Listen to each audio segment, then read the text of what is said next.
ጤና ይስጥልን ክቡራን ተመልካቾቻችን እንደምን አምሽታችኋል። 2 ሰዓት ሆኗል። ከኢትዮጵያ ቴሌቪዥን በቀጥታ ስርጭት ወደ እናንተ የሚደርሰው ዜናችን አርዕስተ ዜናዎቹን በማስቀደም ጀምሯል። አሸናፊ እንዳለ ነኝ።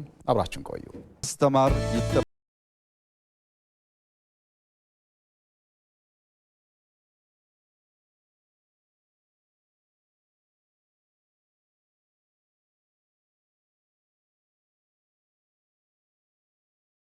ለ2 ቀናት ሲካሄድ የቆየው የብልጽግና ፓርቲ ማዕከላዊ ኮሚቴ ስብሰባ ተጠናቀቀ። የማዕከላዊ ኮሚቴ ስብሰባው የሀገርን ሰላምና ደህንነት ማስጠበቅን ቀዳሚ አጀንዳው አድርጎ ተወያይቷል።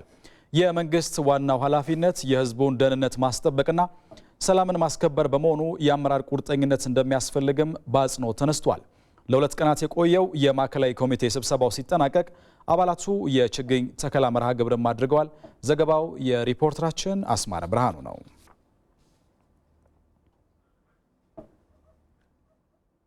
የመንግስት ፈተና ሆኖ የዘለቀውን የዜጎችን ሰላምና ደህንነት በማረጋገጥ አመራሩ ከህዝቡ ጋር ሆኖ በተሻለ ቁርጠኝነት እንዲሰራ አቅጣጫ መቀመጡን የብልጽግና ፓርቲ ማዕከላዊ ኮሚቴ አስታወቀ። ማዕከላዊ ኮሚቴው መንግስት የተሻገራቸው ሰፊ የሰላምና ደህንነት ጉዳዮች ቢኖሩም አሁንም ሰፊ ስራ የሚጠይቅ ጉዳይ መሆኑን አንስቷል። አዝመራው ሞሴ የብልጽግና ፓርቲ ማዕከላዊ ኮሚቴ ስብሰባ ቀዳሚ አጀንዳ ያደረገው የሀገሪቱን ሰላምና ደህንነት ጉዳይ ነው። ከባለፉት 4 ዓመታት ወዲህ በለውጡ የተገፉ ኃይሎችና የውጭ ኃይሎች የኢትዮጵያን ሰላምና ደህንነት አደጋ ላይ ለመጣል ሰፊ ስራ ሰርተዋል ያለው ማዕከላዊ ኮሚቴው ሴራቸውን ለማክሸፍ ብዙ ስራ የተሰራ ቢሆንም አሁንም የዜጎችን ሰላምና ደህንነት ለማረጋገጥ ፈተና ሆኖ መዝለቁን የማዕከላዊ ኮሚቴ አባላቱ ያነሳሉ። መንግስት የተሻገራቸው በጣም ብዙ በተለይ ከጸጥታ ጋር በተገናኘ በጣም ብዙ ፈተናዎች ቢኖሩም አሁንም ግን የተለያዩ ፈተናዎች እየገጠሙ ስፔሻሊ ከቅርብ ጊዜ ወዲህ በንጹሃን ዜጎች ላይ እየደረሱ ያሉ ጭፍጨፋዎች በጣም ከአንድ ዜጋ የማይጠበቁ እንዴት ከመንግስትም ጋር ምንም ንክኪ የሌላቸው ንጹሃን ዜጎች ላይ እየደረሱ ያሉ ጉዳቶች በመጀመሪያ እንደ ፓርቲ የብልጽግና ፓርቲ ማዕከላዊ ኮሚቴ ዛሬ ባካሄደው ስብሰባ ላይ ይሄንን በተባበረና በጠንካራ መንገድ ነው ያወገዘው። መንግስትም ከምን ጊዜም በላይ ቁርጠኛ ሆኖ እነዚህ የተለያየ የሽብር ተግባራት የንጹሃን ዜጎች ላይ እያደረሱ ያሉትን አካላት ላይ እርምጃ እየወሰደ ነው ያለው እና ይሄንን አሁን ካለው ሁኔታ እንዳይባባስ የተለያየ ጥረት ነው እንደ መንግስትም እያደረገ ያለው። አሁን ያለው ነገር ስንመለከተው በጣም የሚያሳስብ ነገር ነው።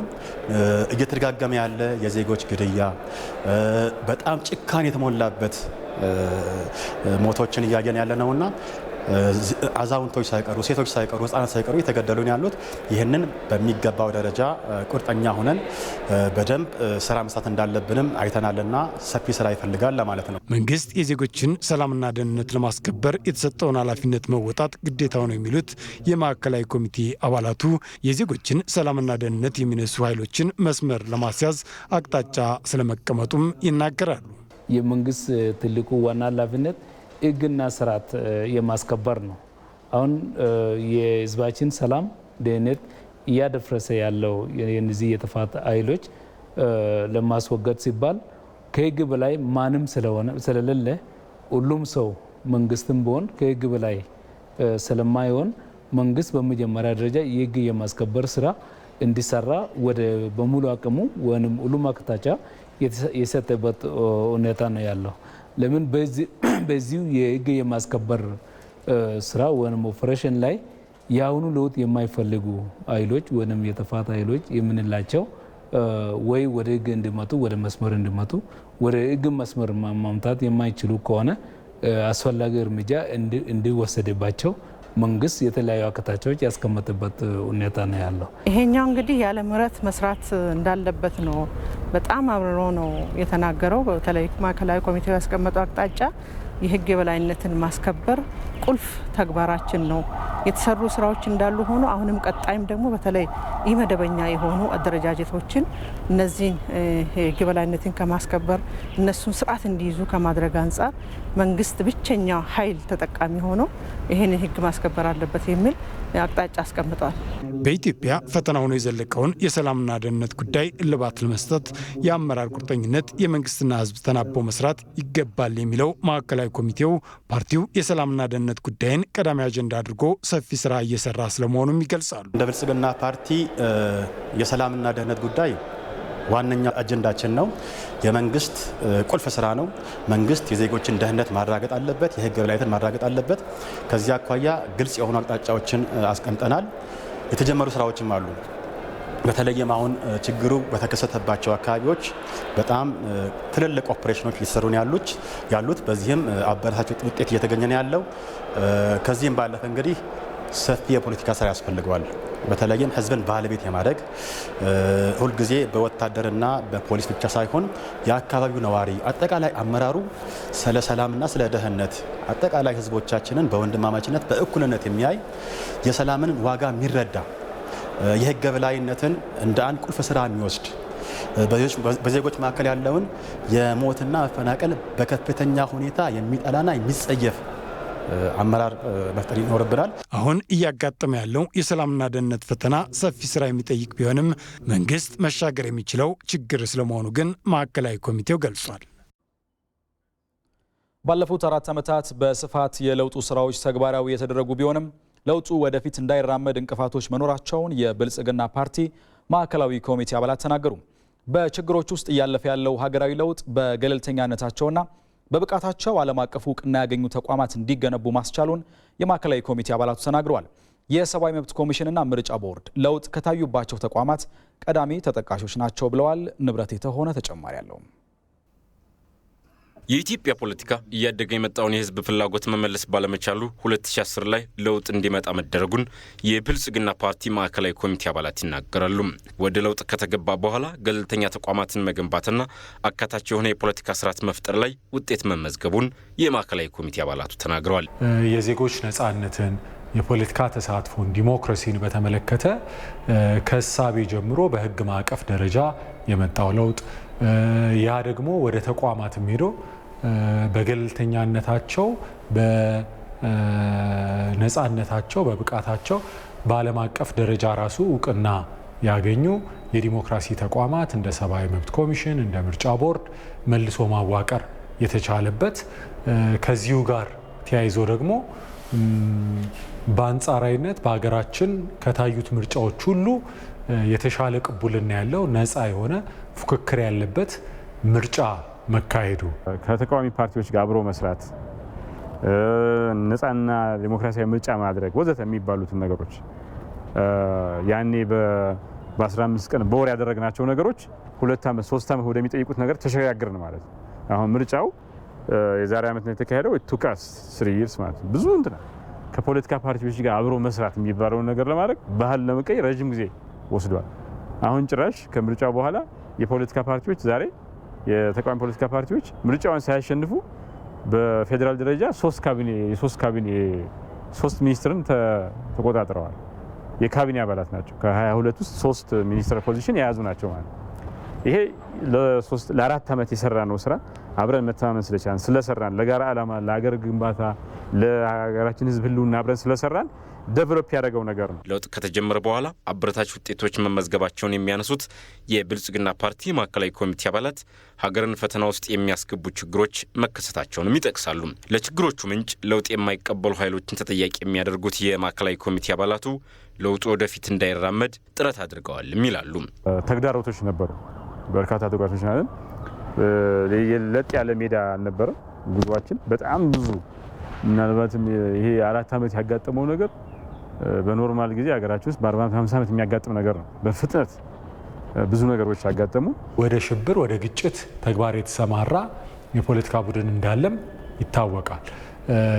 ያ በግጭት ራሱን እስኪገልጽ ድረስ ወደ ለየለት ጦርነት እስኪገባ ድረስ ከዛ ቀደም ብሎ በተለያየ አካባቢ ግጭቶችን መቀስቀስ፣ ብሔር ከብሔር፣ ሃይማኖት ከሃይማኖት ማጋጨት፣ ማባላት፣ ሰዎች በወንድማማችነት በህብረት አብረው እንዳይኖሩ የጥላቻ የግጭት ቅስቀሳ ማድረግ፣ ያንን ለማባባስ ደግሞ ሆን ተብሎ የታቀዱ ጥቃቶችን መፈጸም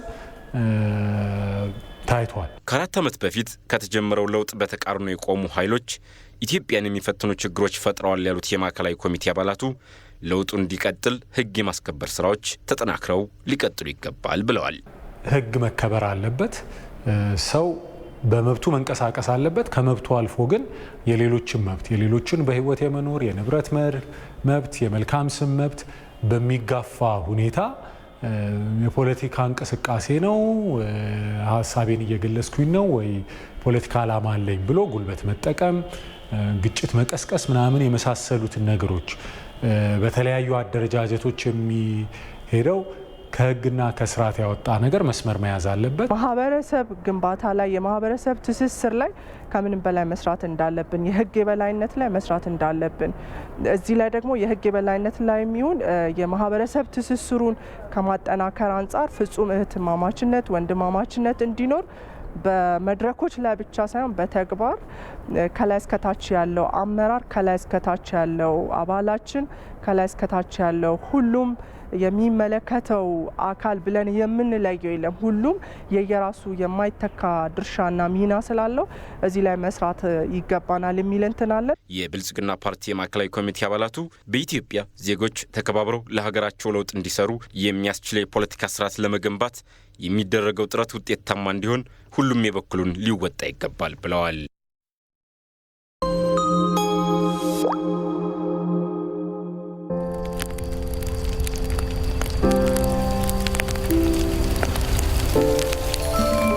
የዲጂታል ዘመን ያመጣውን በረከት ጊዜ በወረፋ ሊባክን አይገባም። ቀላልና ምቹ በሆኑት የዲጂታል ባንኪንግ አገልግሎቶች በኩል የሚተማመኑበት ባንክ። በኦሮሚያ ክልል ከህግ ማስከበር ዘመቻው ጋር በተያያዘ የተሻለ የሰብአዊ መብት አያያዝ ቢኖርም ተጠርጣሪዎችን ፍርድ ቤት ያለማቅረብ ችግሮች እንደሚስተዋል በህዝብ ተወካዮች ምክር ቤት የህግ ፍትህና ዲሞክራሲ ጉዳዮች ቋሚ ኮሚቴ አስታወቀ። ቋሚ ኮሚቴው በክልሉ የህግ ማስከበር ሂደቱ ያለበትን ሁኔታና የተጠርጣሪዎች ሰብአዊ መብት አያያዝ በተመለከተ ሲያካሂድ የነበረውን የመስክ ምልከታ ግብረ መልስ ይፋ አድርጓል። መለሳምዴ በህዝብ ተወካዮች ምክር ቤት የህግ ፍትህና ዲሞክራሲ ጉዳዮች ቋሚ ኮሚቴ አስተባባሪነት ከተለያዩ ቋሚ ኮሚቴዎች የተውጣጣ ቡድን በኦሮሚያ ክልል ምስራቅ ምዕራብና ሰሜን ሸዋ ዞኖች የህግ የበላይነትን የማስከበር ሁኔታና የሰብአዊ መብት አያያዝን በተመለከተ ሲያካሂድ የነበረውን የመስክ ምልከታ በጨፌ ኦሮሚያ ለአስተዳደር ህግና ሰው ሀብት ልማት ቋሚ ኮሚቴ ማጠቃለያ ግብረ መልስ ሰጥቷል። መንግስት የጀመረውን የህግ የበላይነት የማስከበሩ ስራ ጠንክሮ እንዲቀጥልበት ከዚህ ጎን ለጎን የህዝቡ ድጋፍ በጣም ደስ የሚል ነው። ህዝቡ ሰላም ፈላጊ ነው። ህዝቡ የህግ የበላይነት እንዲከበርለትና በሰላም ወጥቶ መግባትን ነው የሚፈልገው። በህግ የማስከበሩ እንቅስቃሴ ተሳትፎን እያረጋገጠ እንዳለ ብዙ ድጋፎችን እያደረገ እያለ በጣም ደስ የሚል ነገሮችን አይተናል። ይሄ ተጠናክሮ መቀጠል እንዳለበት ነው ያየነው። የተጠርጣሪዎች ሰብአዊ መብት አያያዝ ሁኔታ በተጨባጭ እነሱንም አግኝተን አነጋግረናል። ምንም ሰብአዊ መብት ጥሰት የማይፈጽምበት ለምሳሌ እንደ ቶርቸር አይነት ሰው የማይገረፍበት ሁኔታ ነው ያለው። ይሁን እንጂ የሽብር ቡድኑ ሸኔ በክልሉ እያስከተለ ያለውን ጥፋት ተከትሎ የጸጥታ አካላት ያለ ፍርድ ቤት ትዕዛዝ ተጠርጣሪዎችን መያዝ፣ የመቆያ ቦታና የምግብ እጥረት ችግሮች በመስክ ምልከታው የተለዩና መንግስት ትኩረት እንዲሰጥባቸው ቋሚ ኮሚቴው አሳስቧል። አንዳንድ ሁኔታዎች የሚታዩበት ሁኔታ ለምሳሌ የቦታ ጥበት፣ ከቤተሰቦቻቸው ርቆ የሚገኙ ምግብ አቅርቦት ላይ አነስተኛ የሆኑ ችግሮች የሚታዩበት አለ። ይህንን ከክልሉ መንግስት ጋር ተነጋግረን አቅጣጫ አስቀምጠን ቶሎ ፍርድ ቤት ማቅረቡም ላይ አንዳንድ ቦታዎች ጥረት ስለምታይ ከክልሉ የጸጥታ ኃላፊዎች እና ፍትህ ቢሮ ጋርም ስለተነጋገር ይሄ በአጭር ጊዜ የሚፈታ ጉዳይ ነው። በክልሉ በህግ ማስከበር ሂደቱ የሚስተዋሉ ችግሮችንና የቀጣይ መፍትሄ ላይ የሁለቱ ምክር ቤት ቋሚ ኮሚቴዎች አባላት ውይይት አድርገዋል። ለምሳሌ ጎሳ ሸኔ ያለበት አካባቢ ቦሰት ኤሪያ ላይ ምንም የፓራስታሞል ስራ ነው የሰራው እንጂ ስራ አልተሰራም ብሎ ነው የሚያምኑት። ታዩታላችሁ ክረምት እንደገባ ችግር እንደሚመጣ። ይሄን ግን ትርጉም ሰጥቶ ተከታትሎ እንትን የሚል የለም። አሁን ያ ኤሪያ ከቦሰት በላይ ከሌላ አካባቢ የሚመቱት የሸኔ አካላት የሚሰባሰቡበት ሆነዋል። እንደዚህ ብለን እየነገርን ነው። ችግሩ አለ፣ ዋና ሰዎች አልተነኩም ብለን እየነገርን መረጃን ያጣጥላሉ፣ መረጃን ይንቃሉ። ስለዚህ እኛ ምንድነን የሚል ነገር ውስጥ መጥቷል። ይሄ ነገር ከቀጠለ ተስፋ ይቆርጣሉ። መናቅ ሳይሆን የሸኔን ፕሮፓጋንዳ እንደ ሸኔን እንደ ትልቅ አድርጎ ያንን ኃይል አልመጥነውም በሚል ህዝቡን ሰርቭ ከማድረግ ለሌላ ኃይል ጨምሩልን ከሚል ጩኸት ህዝቡን አሳትፎ ጠላትን መምታት ላይ ነው ችግሩ። አሁን ያለው የሸኔ ኃይል ሁን ከኛ አቅም በላይ ሆኖ ነው ወይ? እውነት ቁርጥ ብለን ገብተን ነው ወይ እንዲሆነ ያለው? ኦነግ ሸኔ ከህወሓት ጋር ሽብርተኛ ነው ተብሎ በፓርላማ ህግ ወጥቶ ሽብርተኛ መሆኑ በአዋጅ የጸደቀ ነው። ግንኙነት አላቸው። በጋራ ነው የሚመሩት። እነኛ ኃይሎች አሁን የጋምቤላ ነፃ አውጪ ነው የሚል የቤኒሻንጉል የሚለውን እነኚህ ጸረ ሰላም ኃይሎች በሽብር የሚተሳሰሩ ኃይሎችን አቀናጅቶ አብሮ ነው ችግር እየፈጠሩ ያሉት። ከዛ ጋር የሚመጥን ስምሪትም ትኩረትም ያስፈልጋል። ስለዚህ ሀገርን ለማፍረስ የተቀናጀ ኃይል ነው ሸኔን ነው የሚሰራው የሚለው በመሰረቱ መውሰድ ያስፈልጋል። ቅንጅት የሚለው ነገር ሲሪየስ ሊወሰዱት ሁሉም ጋር የተነሳው ወረዳ ከወረዳ ዞን ከዞን ክልል ጸጥታ ኃይል ከፌዴራል ጸጥታ ኃይል አንዱ ካንዱ ላይ ትረስት ከሌለው አስቸጋሪ ነው። ይህን በአግባቡ እንዲመራ ማድረግ ያስፈልጋል። ጸጥታ ኃይል በአንድ እዝ ነው የሚመራው። ስለዚህ የቅንጅት ኢሹ የለም ማለት ነው። ኮማንዱ ከአንድ ቦታ ከአንድ ሴንተር ስለሚነሳ ተቀናጅቶ ነው የሚንቀሳቀሰው። ይሄ በፖለቲካ ስራው ከዞን ዞን ከወረዳ ወረዳ ከቀበሌ መካከል ያሉትን ክፍተቶች እነዚህ ክፍተቶች ሲሪየስሊ የግምገማችን አጀንዳዎች ሆነው እየተገመገሙ እየተስተካከሉ እየሄዱ ያሉበት ሁኔታ አለ። በጣም ጥሩና ትልቅ ፕሮግረስ አለ። የተወሰኑ ጋፖች አሁንም አይጠፉም። እነዛን ነገሮች እየፈተሽን እያስተካከልን እንሄዳለን።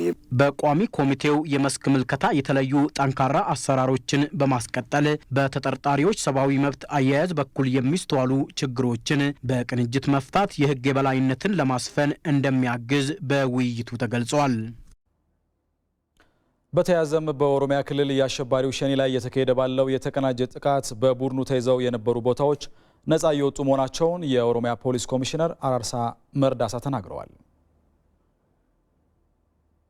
ሸኔ የተወሰኑ ወረዳዎችን የወረዳ ከተማዎችን የተቆጣጠረበት አብዛኛው ቀበሌዎችን ይዞ ህዝቡ ሲያስቸግር የነበረ ሁኔታ ነበር። ከ3 ወር በፊት ከ3 ወር በኋላ እንደ ክልሉ ሰፋ ያለ ግምገማ ተደርጎ በአዲስ ወደ ኦፕሬሽን ተገብቷል። ያንን ኦፕሬሽን አሁን እንደ ኦሮሚያ ከጉጂ ጀምሮ ጥሩ መሻሻሎች አሉ። ያንን አጠናክረን እስከ መጨረሻ መሄድ ያስፈልጋል። ሌላ የምዕራብ ኦሮሚያ ነው። ምዕራብ ኦሮሚያ አራቱም የወለጋ ዞኖች የምንላቸው ሁለቱ የሸዋ ዞኖች በተለይ ሰሜን ሸዋ፣ ምዕራብ ሸዋ አራቱ የወለጋ ዞኖች ላይ ሸኔ በስፋት የሚንቀሳቀስበት አልፎ አልፎ የተወሰኑ ወረዳዎችን በተለይ ከምዕራብ ወለጋ ከቄለም የተወሰኑ ወረዳዎችን እስከ መያዝ የደረሰበት ሁኔታ ነበር። አሁን ያንን ሪቨርስ ተደርጎ በወረዳ መልሶ የማደራጀት ስራ፣ ቀበሌዎችን መልሶ የማደራጀት ስራ እየተሰራ ነው ያለው። አሁን የሽብር ቡድኑን ቁልፍ አመራሮች ለመደምሰስ የጸጥታ ኃይሉ በጥምረት እየሰራ መሆኑንም ኮሚሽነሩ ጠቁመዋል። አሁንም ሸኔ ሁለት ነገሮች ላይ እንቅስቃሴ ያደርጋል። አንደኛው የተወሰኑ አካባቢዎችን ተደራጅቶ እንቅስቃሴ የማድረግ ሙከራዎች አሉ። በቄለምም በምዕራብ ወለጋም በሆሮም ምዕራብ ሸዋና ሰሜን ሸዋ ተወሰኑ ፖኬት ኤሪያዎች ላይ ሸኔ አሁንም የሚቀመጥበት የሸኔ ክምችት አለበት ተብሎ እንቅስቃሴ ኦፕሬሽን እየተሰራ ያለበት አካባቢ አለ። ሁለተኛ ሸኔን የሚመሩ የሸኔ አመራሮች የታችኛው አመራር አብዛኛው የተመታበት ስለሆነ ዋናዎቹ ስላልተመቱ አሁንም ሸኔን እስከ መጨረሻ ማዳከም ብሎም ለማስወገድ እነኚህ አመራሮችን የማጥፋት ስራ መስራት ያስፈልጋል። እሱ ላይ አሁንም የሚቀሩ ነገሮች አሉ። አሁንም ቀጣይነት የክልሉ ኦፕሬሽን እዚህ ላይ ትኩረት አድርጎ እየሰራ ነው ያለው። ስለዚህ አሁንም የህዝቡ ስጋትም አንዳንድ የፖለቲካ አመራሮችም እነኚህ የሸኔ አመራሮች እስካልተወገዱ ድረስ እስካልተቆጣጠርናቸው ድረስ ሸኔ መልሶ የማንሰራራት እድል የለውም ማለት አይቻልም። በደቡብ ምዕራብ ኢትዮጵያ ህዝቦች ክልል የደቡብ ሱዳን የታጠቁ ኃይሎች ወረራ ፈጽሟል በሚል የወጣው መረጃ የተሳሳተ መሆኑን የክልሉ ሰላምና ጸጥታ አስተዳደር ቢሮ አስታወቀ።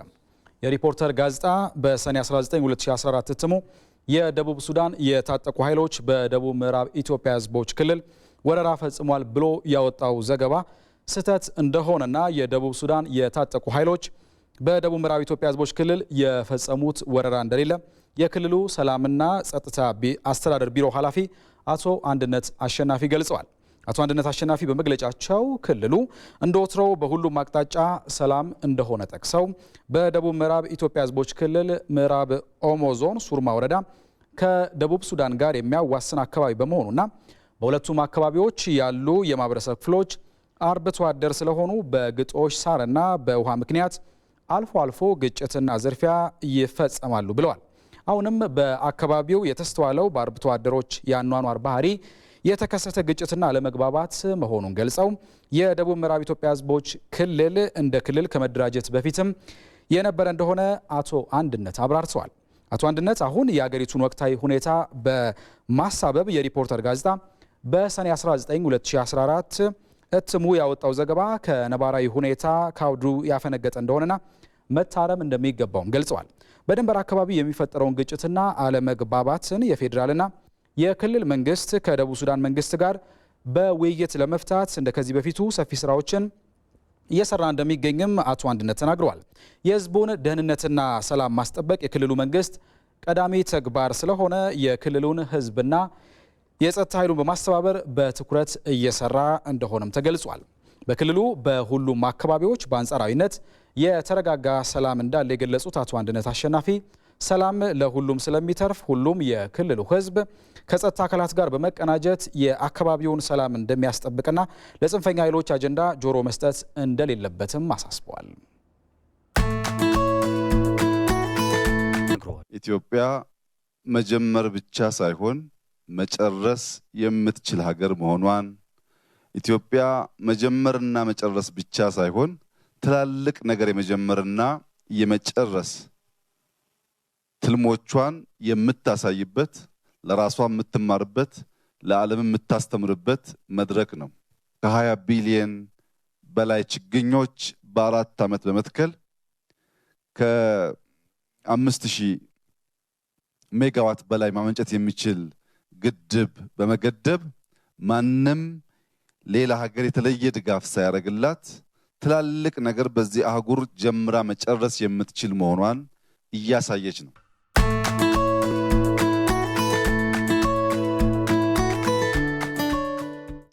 በኦሮሚያ ክልል ምስራቅ ሸዋ ዞን ባለፉት 3 ዓመታት በአረንጓዴ አሻራ የተተከለ ችግኝ 78 ከመቶ በላይ መጽደቁ ተገለጸ። የአካባቢውን አየር ንብረት ለማሻሻል የሚያግዙ የችግኝ ዝርያዎች መተከላቸውም ተመላክቷል። አቤል ሙሉጌታ ተጨማሪ አለው። ባለፉት 3 ዓመታት በኦሮሚያ ክልል ምስራቅ ሸዋ ዞን በአረንጓዴ አሻራ የተተከለው ችግኝ የአካባቢውን ስነ ምህዳር እያሻሻለው ይገኛል።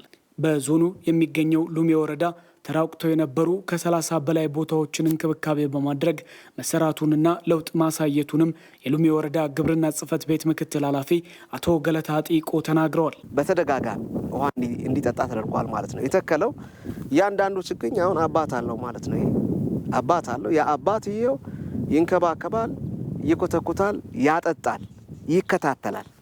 ስለዚህ በዛ ልክ ነው ሲካሄድ የነበረውና እንደዚህ አይነት ኤሪያዎች እንደ ወረዳችን ወደ 35 ኤሪያ ኢንክሎዝድ የሆኑ ማለት ነው ኢንክሎዝድ የሆኑ ወደ 35ቱም ቀበሌ ላይ አለ። የአካባቢውን ስነ ምህዳር በመቋቋም መጽደቅ የሚችሉ የዛፍ ዝርያዎችን በአካባቢው ላይ በመትከል ለምነቱንና የተራቆተውን አካባቢ ወደ ነበረበት ለመመለስ የሚያስችሉ ችግኞች ተመርጠው መተከላቸውንም ተናግረዋል። ተመርጦ ነው እዚህ አካባቢ ላይ የተተከለው። እዚህ አሁን ካያችሁ ይሄኛው አኬሻ ሳሊግና ይባላል ማለት ነው። በቀላሉ ድርቅን ሊቋቋም የሚችል በትንሽ እርጥበት ሬዚስት አርግቶ ወይም ደግሞ ቆይታ ሊኖረው የሚችል የሚቀጥለውን ክረምት ሊጠብቅ የሚችልና በቀላሉ መሬቱን አካባቢውን ተላምዶ ሊያድግ የሚችል ነው።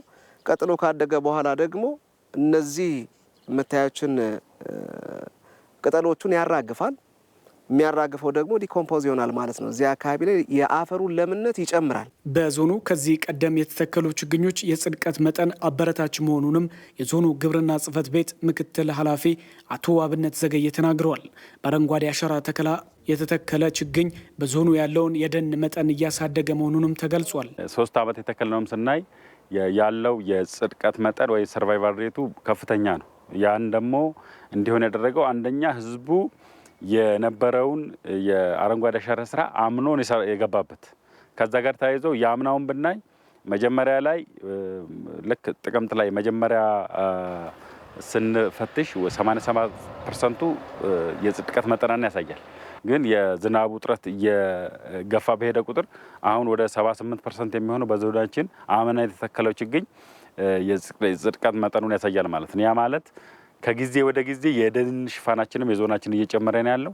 ለዚህም ስኬት ህብረተሰቡ በየአካባቢው የሚያደርገው የችግኝ እንክብካቤ ትልቅ ሚና እንዳለውም ተነስቷል። እዚህ አሁን የ2 ዓመት ችግኝ ነው ያለው። አምና የተተከሉ አሉ፣ የዛሬ 2 ዓመት የተተከሉ አሉ። እነኚህ የምናያቸው 2 ዓመት ሞልቷቸዋል። ከስር ደግሞ ትናንሾች የምናያቸው አሉ፣ አምና የተተከሉ በዚህ ሜትድ እየተንከባከቡ በጋ ላይ በሮቱ ውሃም እየመጣ የተለያየ አካላት ሲያጠጣ ነው የከረመው። በዚያ ሜትድ እንክብካቤው የተሻለና ቆንጆ ሰርቫይቫል ሬት መኖሩን የሚያሳይ ነው። ዘንድሮም በምስራቅ ሸዋ ዞን 225 ሚሊዮን በላይ ችግኝ ለመትከል ዝግጅት ተደርጓል። ክቡራን ተመልካቾቻችን ከኢትዮጵያ ቴሌቪዥን በቀጥታ ስርጭት ወደ እናንተ የደረሱ የሚገኙ ዜናዎቻችን እንደቀጠሉ ናቸው። አርዕስተ ዜናዎቹን ላስታውሳችሁ።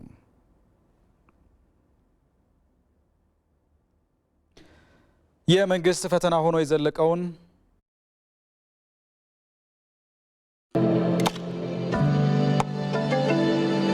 አረንጓዴ አሻራ ሀሳብ አይደለም፣ የሚጨበጥ የሚዳሰስና ለውጥ የሚያመጣ ነገር ነው።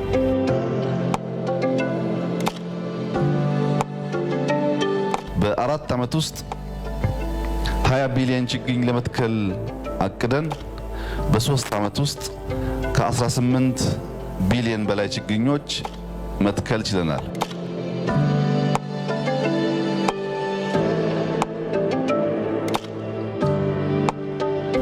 ኢትዮጵያውያን ስንደመር፣ አብረን ስንቆም፣ ስንተባበር ምን ማድረግ እንደምንችል ዓለም እያየ መጥቷል።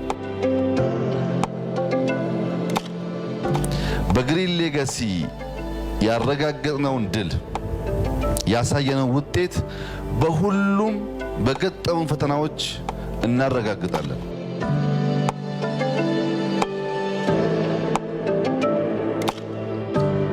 እዚህ ጋር የምታያቸው ዛፎች በሙሉ ከ3 ዓመት በፊት አልነበሩም። የአረንጓዴ አሻራ የመጀመሪያው ዓመት የተተከሉ ዛፎች ናቸው አሁን ጫካ ሆነው የምናያቸው። ለተፈጠረው የቴክኒክ ስህተት ይቅርታ እንጠይቃለን። በድጋሚ አርዕስተ ዜናዎቹን ላስታውሳችሁ። የመንግስት ፈተና ሆኖ የዘለቀውን የዜጎችን ሰላምና ደህንነት በማረጋገጥ አመራሩ ከህዝቡ ጋር ሆኖ በተሻለ ቁርጠኝነት እንዲሰራ አቅጣጫ መቀመጡን የብልጽግና ፓርቲ ማዕከላዊ ኮሚቴ አስታወቀ። በኦሮሚያ ክልል ከህግ ማስከበር ዘመቻው ጋር በተያያዘ ተጠርጣሪዎችን ፍርድ ቤት ያለማቅረብ ችግሮች እንደሚስተዋል በህዝብ ተወካዮች ምክር ቤት የህግ ፍትህና ዴሞክራሲ ጉዳዮች ቋሚ ኮሚቴ አስታወቀ። የሩሲያ ጦር በምስራቃዊ ዩክሬን የምትገኘውን የሴቬሮዶኔስክ ከተማ ሙሉ በሙሉ ተቆጣጠረ።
በአርባ ምንጭ ከተማ ለማስፋፊያነት በተያዙ አካባቢዎች ላይ በህገወጥ መንገድ የተገነቡ 202 ቤቶች ላይ እርምጃ መውሰዱን የጋሞ ዞን አስታወቀ።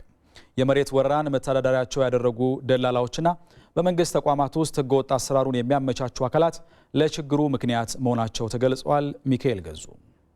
በኢትዮጵያ አብዛኛው የሀገሪቱ ዜጎች በግብርና ስራ የሚተዳደሩና መሬት የኑሯቸው ሁለንተናዊ መሰረት ነው። ይሁን እንጂ በከተሞች አካባቢ ለማስፋፊያ ተብለው በተያዙ ቦታዎች ላይ ህገወጥ ግንባታ ማከናወን ቁጥራቸው ቀላል ባልሆኑ ከተሞች የሚስተዋል ችግር ነው። የአርባ ምንጭ ከተማ ነዋሪዎችም በከተማዋ ዳርቻ በሚገኙ ለተለያዩ ስራዎች ተብለው በተለዩና የወል መሬቶች ላይ ህገወጥ ግንባታ እየተከናወነ እንደሚገኝ ገልጸዋል። በህዝብ መድረኮችንም እናነሳለን፣ በተለያዩ መድረኮች ላይም እናነሳለን።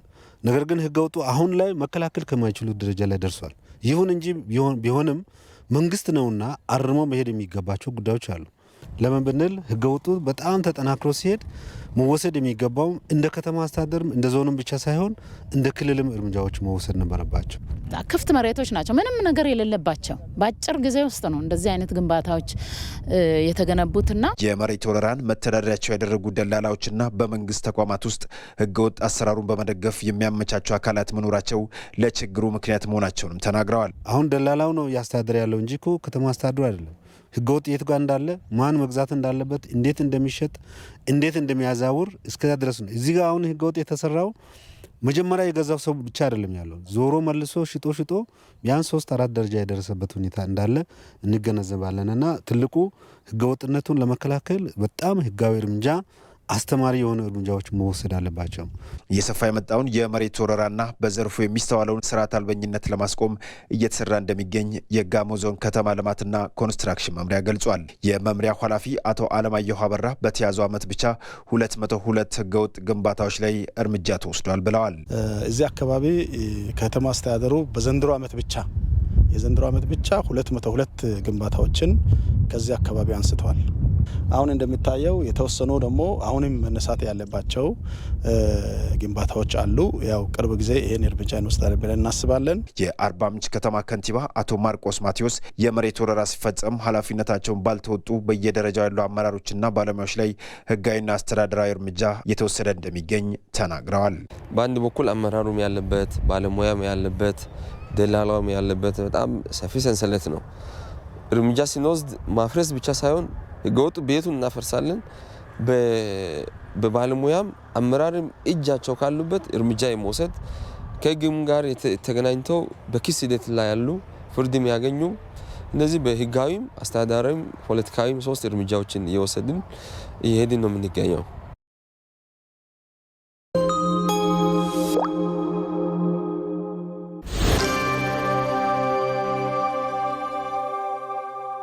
ከአንድ ምዕት ዓመት በተሻገረ የአገልግሎት ዘመናችን የሀገራችን አጠቃላይ የኢኮኖሚ እድገት በማገዝ የላቀ አስተዋጽኦ አበርክተናል። በረጅም ዓመት ልምዳችን ታግዘን አዋጭ የልማት ብድሮችን በመስጠት ለብዙ ተቋማትና ፕሮጀክቶች ስኬት አይነተኛ አጋርነታችንን አስመስክረናል። በሊዝና ፕሮጀክት ፋይናንስ ላይ የተመሰረተ ብድር መስጠታችን ደግሞ መለያችን ነው። አገልግሎታችንን ቀልጣፋና ተደራሽ ያደረጉ ዲስትሪክቶችና የቅርንጫፍ ጽሕፈት ቤቶች በመላው ሀገሪቱ ስትራቴጂካዊ ቦታዎች አሉን። ከውጭ ምንጮች ለአገር ልማት የሚመደበውን ገንዘብ ለታለመለት ዓላማ በማድረስ ዋነኛ የብድር መተላለፊያ ተቋም ሆነናል። በተለይም የውጭ ምንዛሬ ለሚያስገኙ ለግብርናና የግብርና ምርቶች ማቀነባበሪያዎች፣ ፋብሪካዎች እንዲሁም ለማዕድን ኢንዱስትሪዎች የኢንቨስትመንት ብድር እንሰጣለን። የፈጠራ ሐሳቦችንም ፋይናንስ እናደርጋለን። የምንሳተፍባቸው ፕሮጀክቶች ለአካባቢ ጥበቃ ትኩረት መስጠታቸውንም እናረጋግጣለን። የኢትዮጵያ ልማት ባንክ።